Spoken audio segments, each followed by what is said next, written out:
Please welcome Megan Mullally.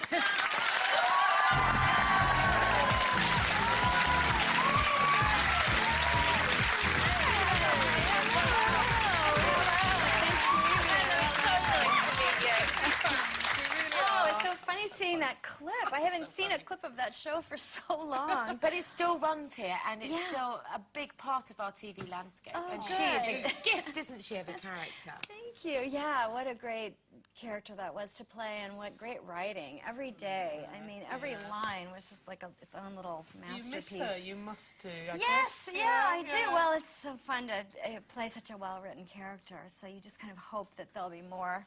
Do you think you like her? Do you feel empathy with her, or was it entirely a fictional part, you know, thing out of your head? Well, it's very fictional out of my head, but I do feel like she was sort of a pal of mine, yes.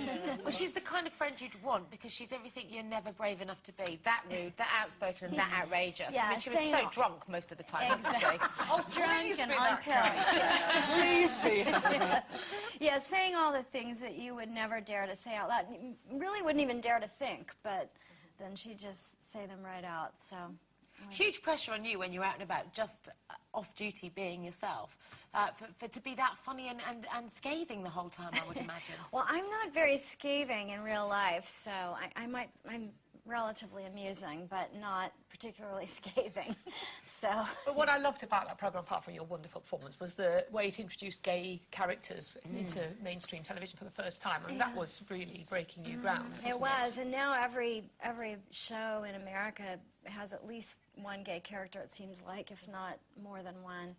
It's sort of just the de rigueur now, but then it was groundbreaking to have two of the main characters be gay. Not supporting cast. But you're over here as yourself, because you're taking on another project. I had no idea that you were so musical, but you're part of a band, and you're playing 8 nights in the West End, aren't you?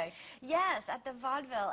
I've had this band for a million years, 12 years, and we do a lot of different, it's a very eclectic mix of stuff from every genre, and yeah, it'll be fun. We're doing 8 shows, and it's my first time performing here in the UK. What kind of music is it, Megan? It's everything. It's very eclectic, so we do a little bit of everything, you know, jazz, blues, rock, pop, every genre. Bit of Lady Gaga country. in there, isn't there? No. Tom Waits in No. there? Yeah, Tom Waits, Randy Newman. Who are your female influences, would you say? Have you got any people you emulate? Or Yes, there was an article written recently where somebody asked me what music I listen to, like top 40 kind of music, and I sort of panicked because I don't really listen to a lot of it, so I said I liked Gwen Stefani and Lady Gaga, and I do, but I couldn't sing you a song of theirs if my No, I life read that depended one on of it. your references was Lady Gaga, which is Yeah. why I brought it up. Clearly, I you're like just lying. her. I like what she's doing. I think it's very cool for women and just for any creative, you know, people. How long must it take her to get ready? Come on, you must spend all day getting ready to go out. I know, can you imagine? Oh, it's I know. exhausting, but... Is it your passion? Is music really the passion that you always wanted to do, or is it acting, or is it theatre? I like both, yeah, I like both. I mean, I definitely have always loved to sing from the time I was very young.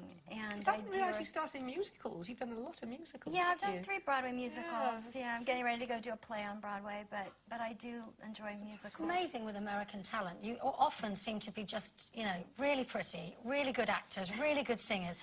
Why is that we don't seem to sort of... Why have we got her on the show then? Go on. Why don't we No, but it's just often the way with you guys across the pond. You're able to do everything. Jack of all trades. Well, I think in America Workaholics. they embrace you doing more than one thing, far more than we do here. I think you're allowed to kind of, you know, show a full deck of cards. But my mom really encouraged me when I was young to take a lot of different lessons and learn how to do a lot of different things. But I also was naturally drawn to music and to acting. Well, I wanted to talk to you about the last time you were in London, because it was your first visit here, but it was monumental. Yes. And one you'll never forget, wasn't it? Yeah, so my husband and I, the man who is my husband now, Nick Offerman, we met in 2000, and in 2002 we came here on vacation, and he proposed to me in the Queen's Rose Garden at Regent's Park. There you are. Oh, what a Very beautiful romantic. Yes, we'd gone out for a day of sightseeing, and at the end of the day we ended up there, and he proposed, and it was Very nice. And he couldn't come on this trip because he's working on a television series, and the schedule wouldn't allow it, so it was really... Oh, so you missed we had Valentine's to, yes, then. we That's a missed our shame. Valentine's Day. We had to talk on the phone. Oh, is it important to you, Valentine's? Well, every day is Valentine's Day for us. So does he validate a lot then? Validates quite a lot. Yeah. Yeah, I love that, don't you?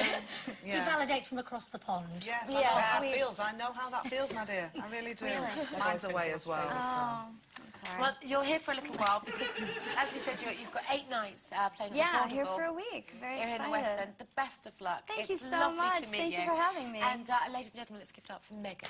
Megan Mullally.